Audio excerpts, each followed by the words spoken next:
I don't feel unless I get a good stretch. And lengthen your range of motion.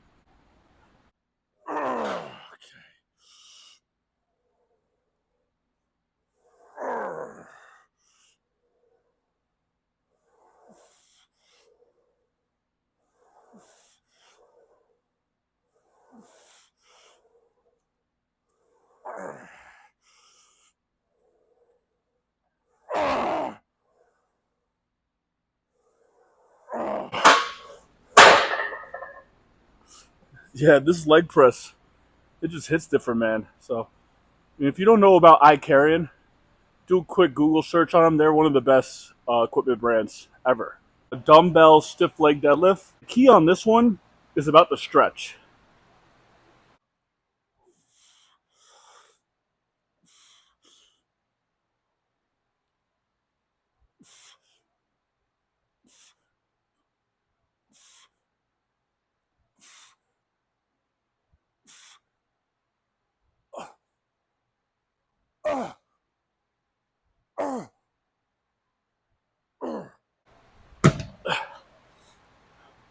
Now, you don't want to go all the way up on these because then you activate your back. So you stay in that hamstring motion. So you don't go all the way up. The lying hamstring curl, this is a chain loaded piece. And the chain loaded pieces, they just hit different than pin loaded or normal cable loaded machines because it warms up the back of your knee. So when you're doing your squats and stuff, your knee's already warmed up.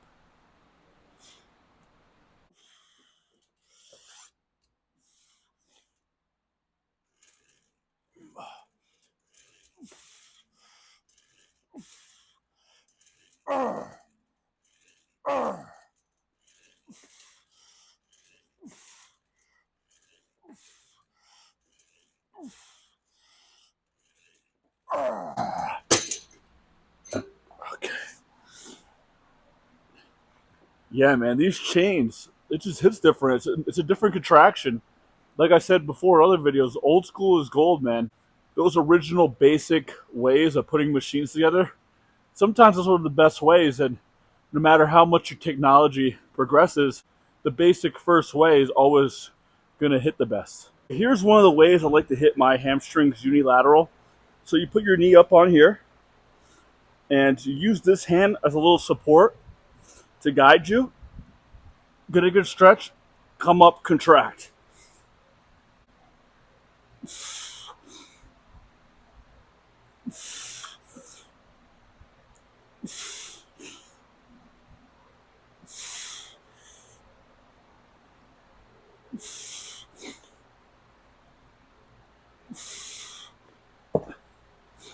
Today we're going to do seated calf raise.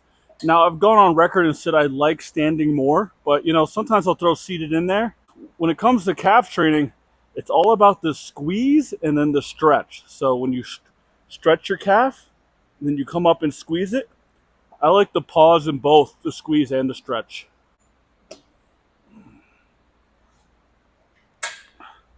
So come down, get a good stretch until your ankle mobility. Come up, squeeze, hold.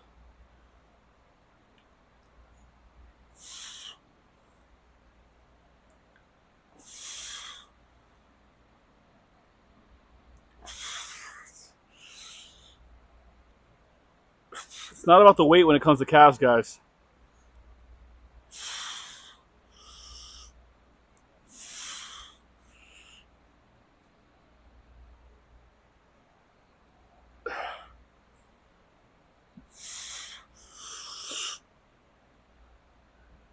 Ah. Yeah, so for calves, I do around 3-4 sets, pretty moderate volume. I'll do sets of 10 to 12 reps. But yeah, calves is all about flexing that muscle. And if you can't flex your calf, you should look into it because you might have some nerve issue. A lot of people have nerve damage in their calves from being on their feet all day long and stuff. All right, pretty good pump today. No quad pump, but hamstrings. Hamstrings were feeling pretty crazy today. But I'm still working on that hamstring flex, that mind muscle connection. But quads, good day for the quads. So when you do your back double, like that back pose, put one leg back. You kind of want to flex your calf and your hamstring, angle it out so you can see the quad sweep, and then you do your back pose. But yes, hamstrings are important because, like I said on that, my back double, my hamstring thickness lacks. So I need to bring up all this. But, see how it goes. Good hamstring day. Stairmaster posts. When it comes to hamstrings, I'll say this on most body parts, you really don't have to go too heavy.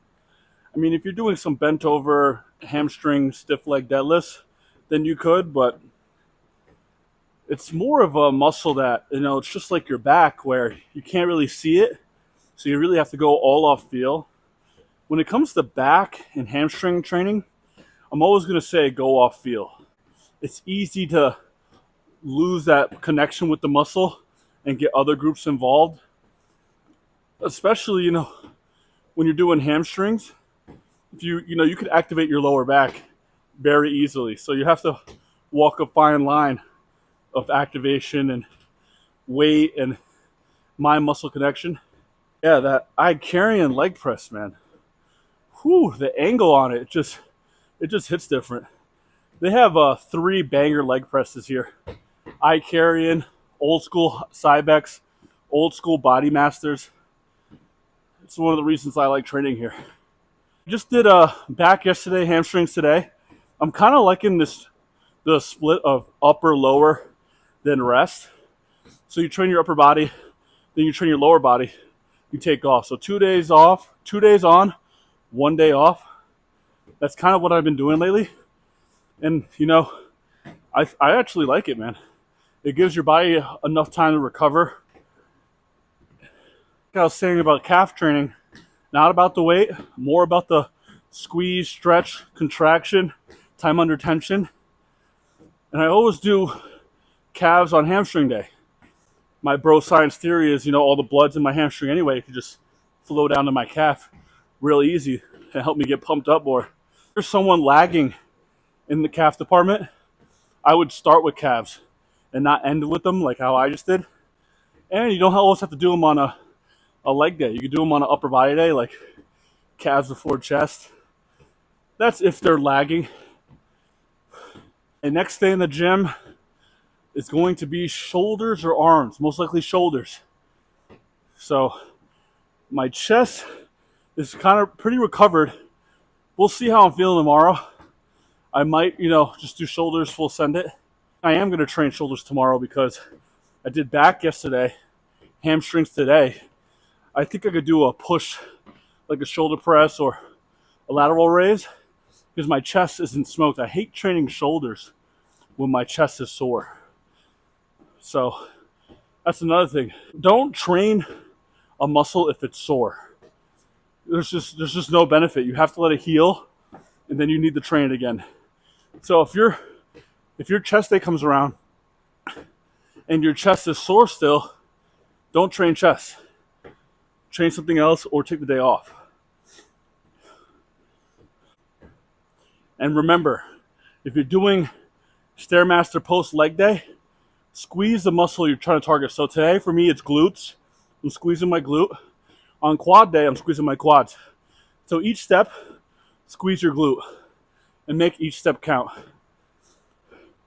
But that's enough for cardio talk today. Let's get in the car and drive out of here. All right, hamstrings complete. And it wasn't the most crazy day in the gym, but it's hamstrings, so there's gonna be body parts where where it's not as fun to train.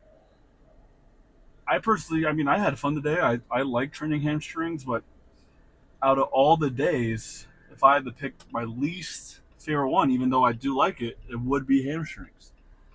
And it's, it makes sense why I wouldn't, because it's the body part I know that needs to come up. If you see on my back double, I'm lacking hamstring thickness. So I need to fall in love with it. I do like a nice heavy stiff leg barbell deadlift, but today we did dumbbell.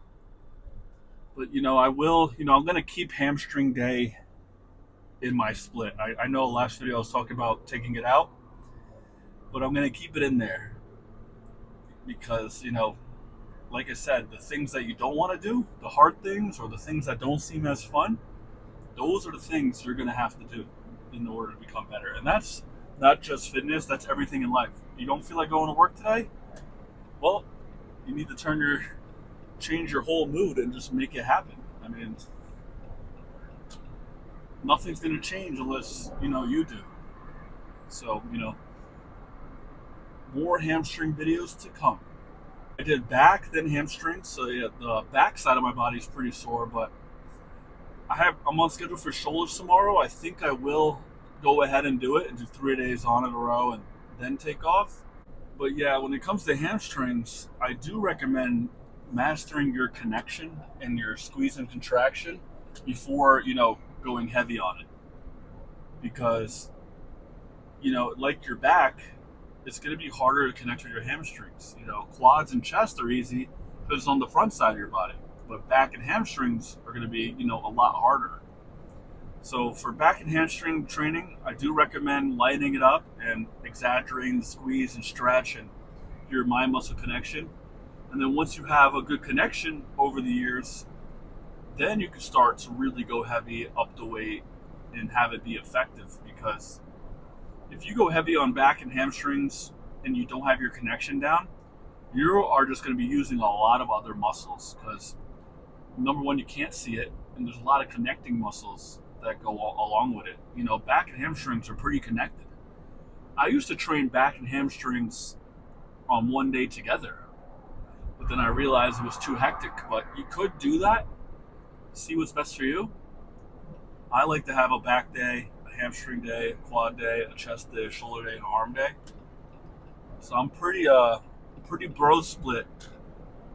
It's going to be a lot of hamstring machine curls and a lot of bent over stiff leg deadlift variations. There's only so much things you can do, and the basics always work the best. The machines are great, but when it comes to working out and the gear you take and everything, it's always the basics. The supplements, basics, basics, basics. You really can't take anything to do the work for you. Of course, you could gear up and take stuff, but you can still, you still have to work out, diet, train. You still have to train with proper execution. You still have to be eating in a surplus. Like, there's a lot of variables that goes into this. When you pre-exhaust your hamstrings, I would do the hip abduction machine and the lying hamstring curl. That is what gets me warmed up to where all my hamstring movements feel great. Because once you're warmed up doing those bent over stiff legs, it makes a big difference. You don't want to go into that cold and you're just asking to throw your back out. I used to not warm up as much. Now I'm all about warm up, because I realized, I want to go into these important workouts with blood flow and a pump, and because I could connect with the muscle better, and I'm just going to get way more out of it. So it's just going to be way more useful and effective. Today was a realization that, the hamstring day in my split is going to stay, and it's not going anywhere. It's tomorrow. We got shoulders and then arms, and I'm probably going to go tomorrow. We will see. Hamstring day was a success. So I hope you got a couple golden nuggets out of that video, and I will see you on the next one.